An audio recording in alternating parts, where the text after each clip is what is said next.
جموں کشمیر کو پھر سے منقسم کرنے کی افواہوں کے بیچ جہاں ایک طرف سری نگر کے نشاط علاقے میں 15 گھروں کو غیر قانونی قابضین کہہ کر 15 دنوں کے اندر مکان خالی کرنے کا نوٹس ملا ہے، وہیں دوسری طرف سے بادامی باغ کنٹونمنٹ بورڈ کے تحت آنے والے علاقے کے لوگوں کو پراپرٹی ٹیکس کی بلیں اب روانہ کی گئی ہیں۔ کشمیر لائف میں شائع رپورٹ کے مطابق اس بورڈ نے، جو کہ وزارت دفاع کے تحت آتا ہے، کمرشل اور رہائشی تعمیرات سے ٹیکس وصول کرنا شروع کیا ہے۔ سونوار، اندرا نگر، بٹوارہ، شیوپور اور دیگر وارڈوں کے رہائشی لوگوں نے کہا کہ انہیں بورڈ کی جانب سے رواں سال اپریل سے اگلے سال مارچ تک کی بل ادا کرنے کو کہا گیا ہے۔ پراپرٹی کا تخمینہ لگا کر 2000 سے 25,000 کے درمیان بلیں موصول ہوئی ہیں۔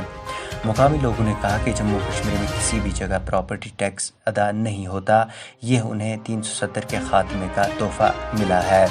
وہیں انہوں نے کہا کہ کمرشل جائیداد پر زیادہ ہی ٹیکس وصول کیا جا رہا ہے۔ جموں کشمیر میں پہلی بار ٹیکس وصول کرنے کا واقعہ سامنے آیا ہے۔ آپ کو بتا دیں، گزشتہ سال اکتوبر میں وزارت داخلہ نے جموں کشمیر میں میونسپل کارپوریشنوں، میونسپل کونسلوں اور میونسپلٹیز کو پراپرٹی ٹیکس لگانے کا اختیار دیا تھا۔